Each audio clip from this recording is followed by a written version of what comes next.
donc avec Madame Chantal Marion, que je vous demande d'applaudir, qui est vice-présidente de Montpellier Méditerranée Métropole, déléguée au développement économique. Bonjour Madame Marion. Monsieur Paul Gémard, le président de Cosidiem.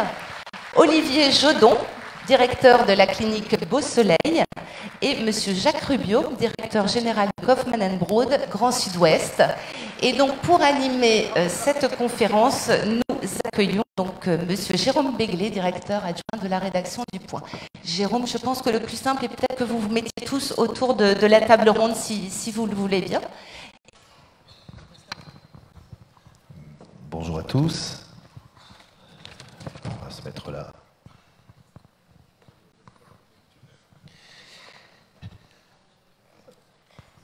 Merci à vous de nous rejoindre pour le début de ces festivités.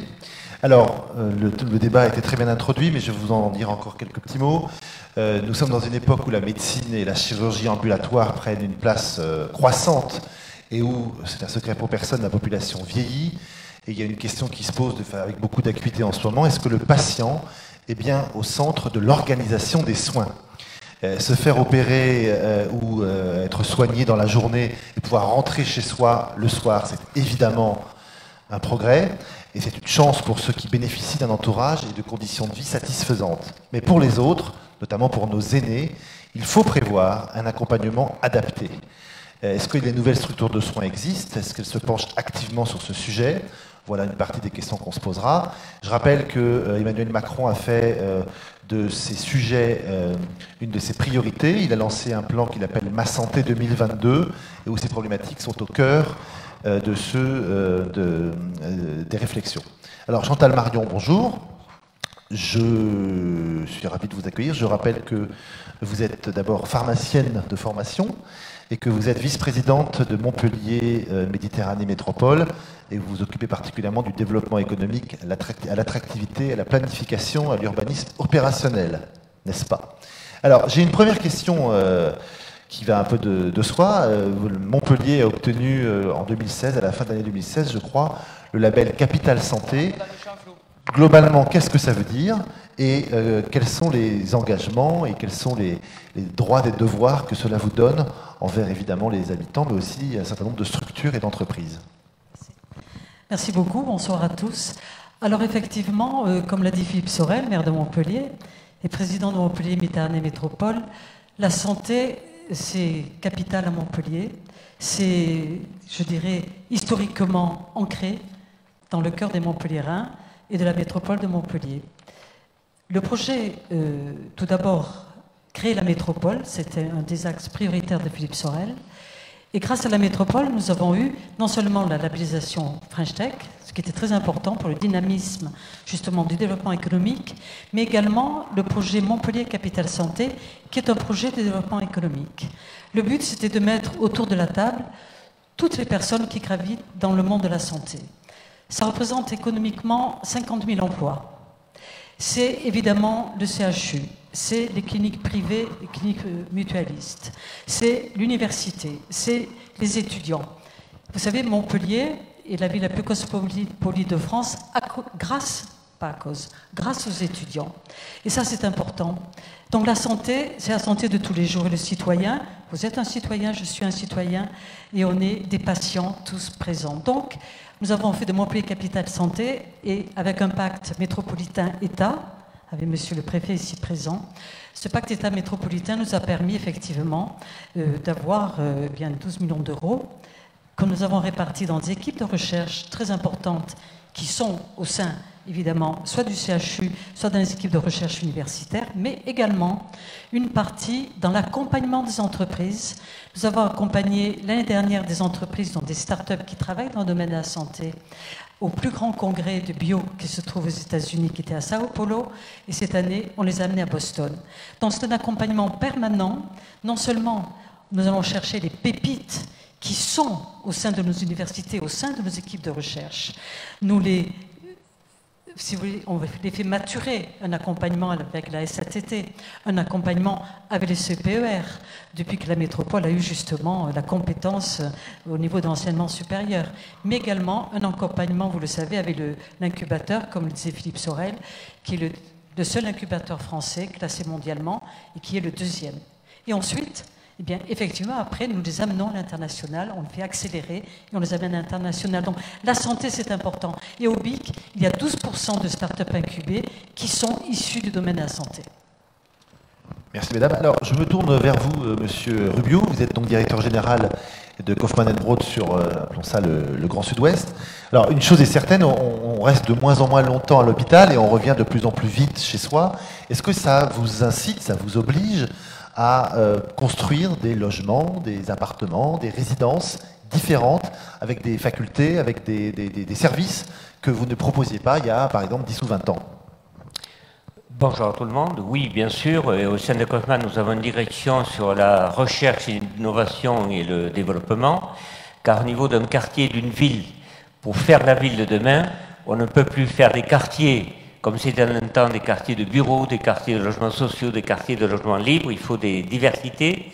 Et dans ces mêmes quartiers, nous étudions maintenant, au niveau de l'échelle de grands quartiers comme des grandes métropoles comme Montpellier, des ensembles, ce que fait la SEM de Montpellier avec la ville de Montpellier, des ensembles avec la métropole, où il y a effectivement ces bureaux, où il faut des résidences seniors pour le 3e âge, et qui se retrouvent dans les quartiers où ils ont vécu dans le temps, pas les éloigner des secteurs où ils étaient, où ils ont vécu des dizaines d'années. Il faut trouver des emplacements et créer de la synergie intergénérationnelle des quartiers, je dirais, entre les jeunes, entre les crèches, les écoles, le 3e âge, et que quand le couple, il n'y en ait plus qu'un qui vit, qu'il puisse continuer à vivre dans le même quartier. Ça c'est très important pour la qualité du quartier et pour la vie du quartier à long terme. Merci monsieur. Alors je crois que dans le même ordre d'idées, monsieur Gémard, vous dirigez Cosidiem. Vous avez un projet qui est alors un petit peu plus à long terme, je crois qu'on est sur 2020 ou 2021, de créer des résidences pour des seniors actifs et des résidences qui prendraient en compte le pic démographique du 4e âge à venir. Parlez-nous de ce projet et puis donnez-nous un peu sa faisabilité et le moment auquel il va sortir de terre et accueillera ses premiers pensionnaires, ses premiers résidents. Tout à fait. Donc Cosidiem, c'est la nouvelle marque du groupe Kaufmann & Broad pour répondre aux besoins des seniors. Je voulais replacer un petit peu dans le contexte général. Je ne sais pas quel est le niveau d'information de notre auditoire, mais on est aujourd'hui dans un système de santé qui est à la recherche d'efficience. On a tous en tête les problèmes de l'État en termes budgétaires.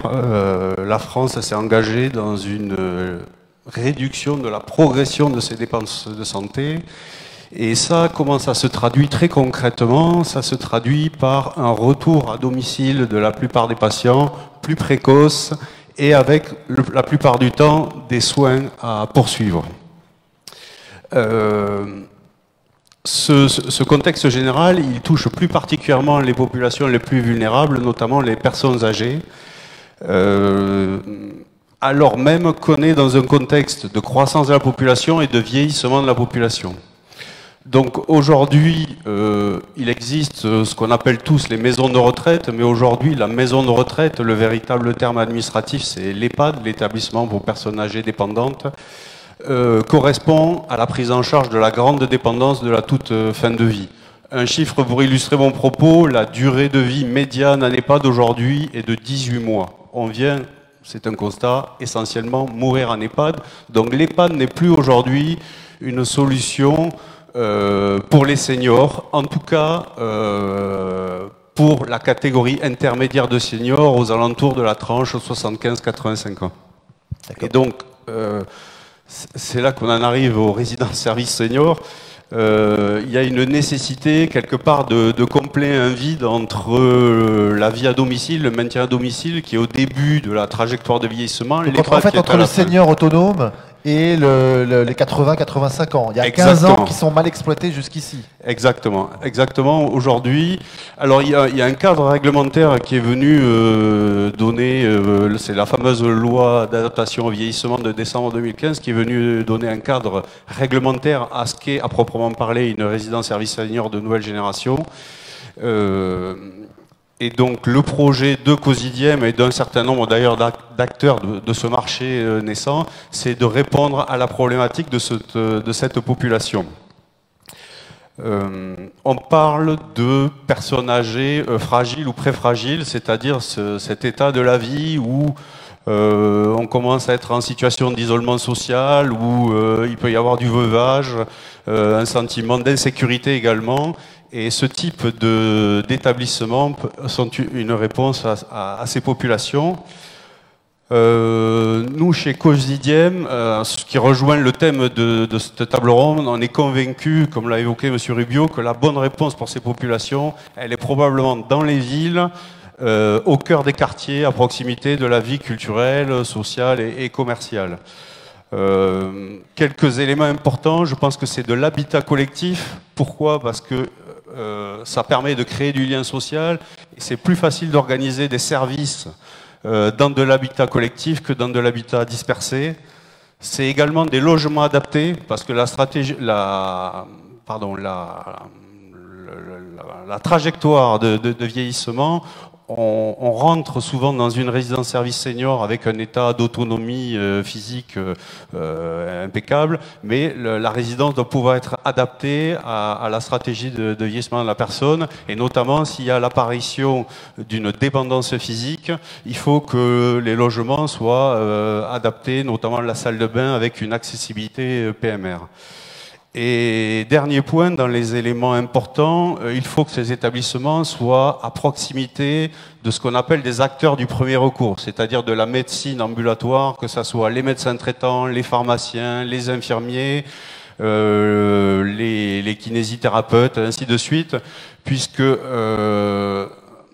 la personne qui est dans ce type d'établissement, elle peut développer une maladie chronique qui nécessite une prise en charge médicale, et l'établissement ne doit pas être un frein à cette prise en charge. Juste PMR, donc c'est pour les personnes. La mobilité réduite. Voilà. Oui, c'est l'acronyme, pardon. On va essayer d'éviter les acronymes. Chaque métier a son nom. Et justement, donc, en termes de logement, qu'est-ce que ça implique pour vous et quel regard vous portez sur les obligations en termes d'accessibilité? Parce que beaucoup s'en plaignent en disant qu'elles sont beaucoup trop contraignantes, notamment au regard de la possible évolutivité du logement. La fameuse loi Allure. Absolument. Oui, alors je pense que ces établissements, enfin, on est sur la dépendance physique, hein, parce que ce qu'on appelle la dépendance cognitive, enfin, notamment l'apparition de certaines pathologies, je ne suis pas médecin, mais comme la maladie d'Alzheimer, probablement sonne le glas d'une entrée en EHPAD, quoi, voilà. Par contre, en termes de locaux, ces locaux doivent permettre, par exemple, à une équipe de services infirmiers à domicile de pouvoir intervenir dans l'appartement de la personne de manière à prodiguer un certain nombre de soins. Donc, ça joue sur la taille des ouvertures, un certain nombre de barres de maintien, des chemins lumineux pour pouvoir éclairer le logement lorsqu'on se lève la nuit. Voilà, c'est le respect parfait des giratoires, fauteuils roulants dans les différentes pièces de l'appartement. Enfin, c'est toute une série de mesures techniques qui permettent de garantir à une personne qu'elle pourra rester dans son logement quand bien même elle se trouve à se déplacer avec un déambulateur ou un fauteuil roulant. Alors, on a évoqué les EHPAD, on a évoqué les résidences seniors, les résidences hospitalières, les logements adaptés. J'ai l'impression qu'on fait tout, Olivier Jourdon, pour vous fuir. Vous êtes notamment directeur de la clinique Beau Soleil, avenue de Lodève à Montpellier. Tout est fait pour qu'on n'aille pas, ou en tout cas le moins longtemps, dans un établissement hospitalier. Alors, est-ce que c'est vrai d'abord? Et deuxièmement, peut-être une question plus sérieuse, est-ce que le système de santé français n'est pas suffisamment tourné vers les maladies chroniques? Merci, bonsoir. Fuir, je ne dirais pas ce terme-là. Aujourd'hui, l'enjeu, il est effectivement autour de la réduction des durées de séjour, bien évidemment, qui est à la fois gage de qualité et de sécurité pour les patients qui nous assurent de leur confiance. Mais tout ce qu'on vient d'évoquer, on est en train de le créer à Montpellier. Alors, on est en train de le créer, on a un projet innovant autour de l'Institut mutualiste montpelliérain, dont la base est la clinique mutualiste Beau Soleil, qui est la première clinique mutualiste de France, et sur lequel on a été en cours de réflexion et on a réussi à mettre en synergie différents acteurs, que sont l'État, que sont la ville, que est la métropole, pour arriver à créer ce qu'on a voulu être une cité de santé. Une cité de santé, c'est autour de l'établissement clinique Beau-Soleil, qu'il faut moderniser, première clinique mutualiste de France, et pour laquelle il faut lui donner les moyens adaptés de prendre en charge les personnes conformément aux standards et aux règles d'aujourd'hui. Donc réduction de séjour, réhabilitation précoce, circuit ambulatoire rapide. Donc on est en train de le construire. Mais à côté de ça, sur une unité de lieu et en centre-ville de Montpellier, on a eu la chance de pouvoir bénéficier d'un foncier militaire. Et avec le soutien de la ville et de la métropole, on va y ériger un ensemble dans lequel on pourra répondre globalement autour d'un label qu'on a constitué au sein des EVMCD, qui s'appelle la Cité des Aînés. Donc autour des préoccupations qui viennent d'être évoquées pour la prise en charge des seniors, on va pouvoir proposer, avec le recours et avec le soutien des professionnels de la clinique, avec l'accès au plateau technique distinctif dont on dispose, des commerces de santé, pharmacie, matériel médical pour le retour à domicile et accompagner les personnes. Mais aussi et surtout, on va y créer une maison de retraite, une EHPAD, et on va créer l'échelon intercalaire qui est la résidence senior. Et donc sur une unité de lieu, avec la synergie de l'ensemble des professionnels, on va pouvoir proposer, tout au long de l'évolution de la vie des personnes, une réponse qui sera adaptée. Bien évidemment, tout ça s'intègre aussi dans un programme d'évaluation, et on dispose d'équipes de recherche clinique qui nous permettent de nous accompagner autour de l'innovation. Mais cette innovation, elle doit se faire aussi hors les murs de l'hôpital. Et vous le verrez d'ailleurs dans la galerie qui est exposée ici, on a mis en place un programme de recherche qui s'appelle Robodome, où au sortir des patients d'hospitalisation, on leur met à disposition une assistance robotique, Pepper, il est présent, qui va sécuriser et qui va accompagner les personnes. L'enjeu de cette innovation, bien évidemment, c'est pas de déshumaniser la relation avec le patient. C'est au contraire d'apporter la juste sécurité et de concentrer les professionnels rares auprès du patient quand on en a besoin et conformément à leurs besoins. Donc en fait, à vous entendre tous les trois, vous travaillez pour le même but, le même objectif, et ce que vous voulez, c'est rapprocher, de créer une espèce de ville nouvelle, dans laquelle il y aurait des personnes valides ou moins valides de tous les âges, et qui aurait une accessibilité prioritaire à tous les services nécessaires pour passer des journées et une vie à peu près tranquille. Je ne me trompe pas en disant cela à gros traits. Je ne sais pas qui veut prendre la parole. Je reprends la parole. C'est effectivement l'enjeu aujourd'hui que d'apporter une réponse globale. Il n'y a pas une journée où tous les professionnels de santé ne sont pas sollicités, non pas pour une prise en charge aiguë, mais pour quelqu'un qui est perdu dans le système et qui ne sait pas vers qui se tourner. Et donc l'enjeu demain, ça va être, dans le cas d'une pathologie chronique avérée, ou quelle que soit la situation d'une personne, quand elle va venir fréquenter une de nos activités, de l'intégrer dans un parcours de prévention, de l'intégrer dans un parcours diagnostique et de lui proposer un accompagnement, le cas échéant thérapeutique, ou tout au long, de toute façon, de l'évolution de sa situation de dépendance. Et donc tout l'enjeu, il est autour de la création justement de ces personnes pivots qui vont pouvoir, dans le cadre de réseaux et de filières qui vont être organisés, pouvoir l'orienter dans un parcours qui est organisé en amont. Merci. C'est très clair. Alors peut-être à ce stade du débat, avez-vous des questions à poser, pratiques, théoriques, philosophiques, sur ce que vous avez entendu, ou des cas presque personnels que vous voulez exposer? Je n'y répondrai pas, mais mes 4 voisins seront très brillants pour y répondre le mieux possible. Voilà, donc vous avez des hôtesses, n'hésitez pas à lever la main.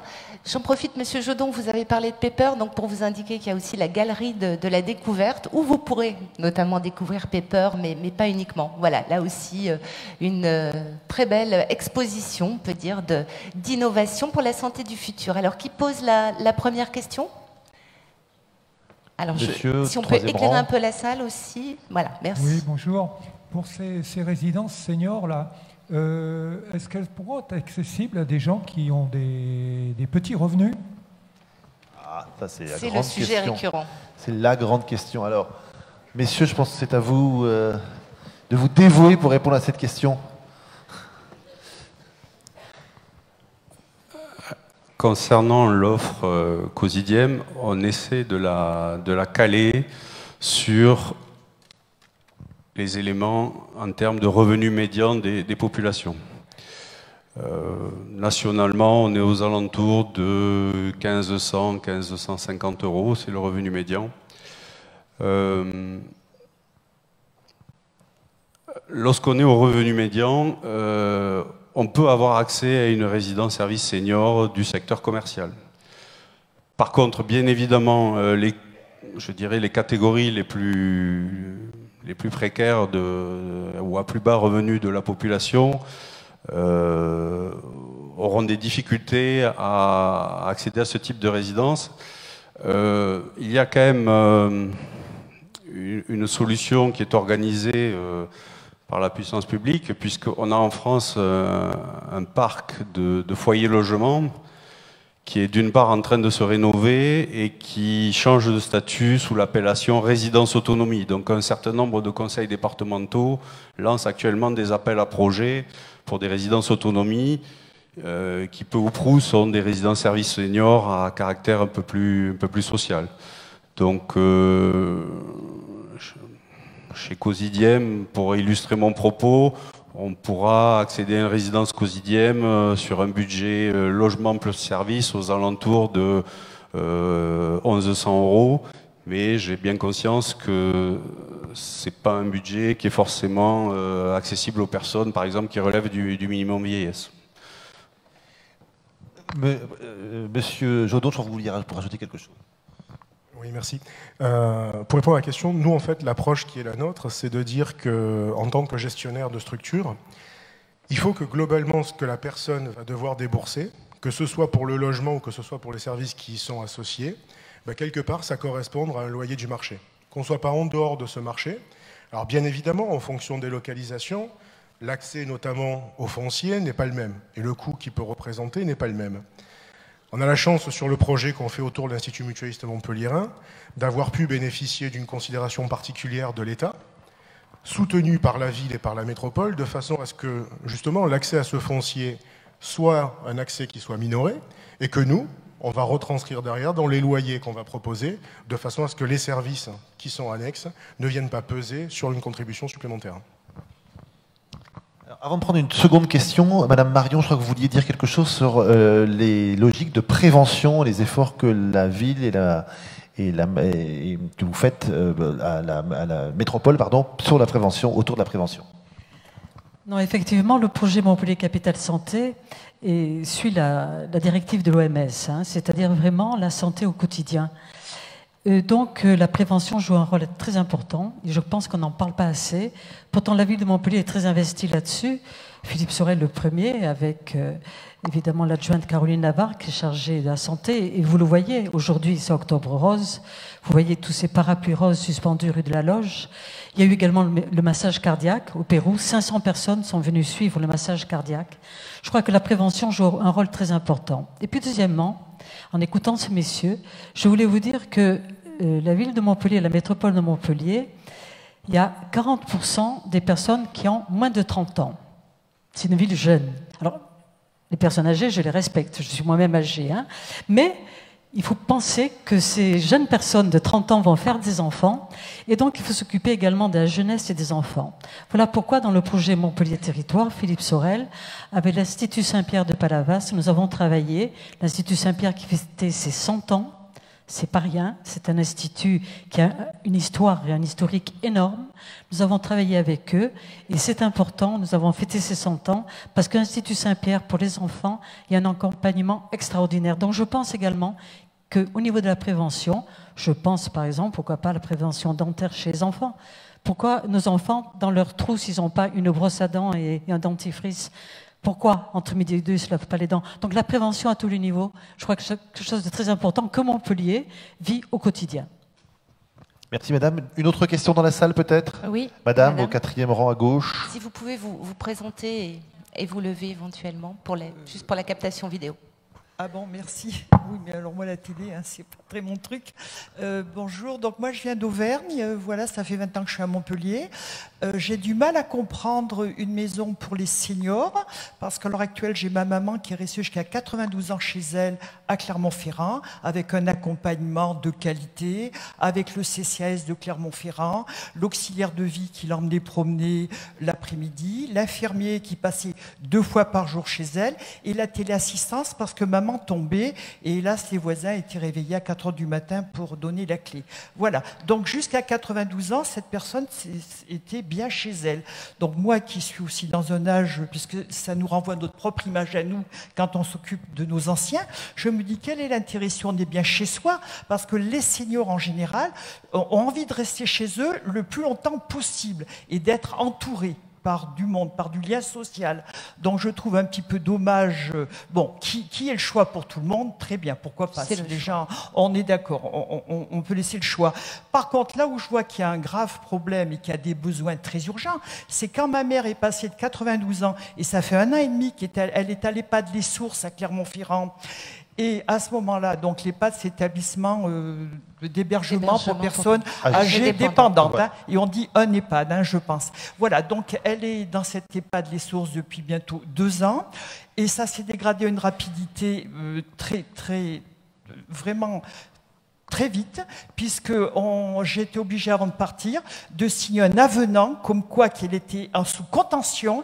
Et je l'ai quittée, elle avait des barrières dans son lit et elle était attachée sur un fauteuil roulant. Ça s'appelle une contention. Et on demande à la famille de signer. Voilà. Et là, je pense qu'il y aurait des choses à faire parce qu'il manque du personnel. Hein. Monsieur Jodon va vous répondre, et je vous ai vu acquiescer à la première partie du discours de Madame, un peu moins à la seconde partie.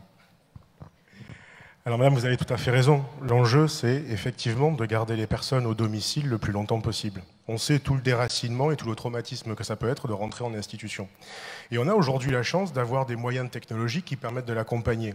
Que ce soit des systèmes de surveillance, vous les avez cités certains, que ce soit des interventions à domicile, ou que ce soit les nouvelles technologies. Et on travaille au sein des OVMCD, dans le cadre du dispositif notamment de Cité des aînés, sur un système qu'on a appelé box des fragilités, où on va acquérir de l'information, qu'on va renvoyer sur des centrales de traitement de façon à apporter justement cette surveillance permanente et cette sécurité.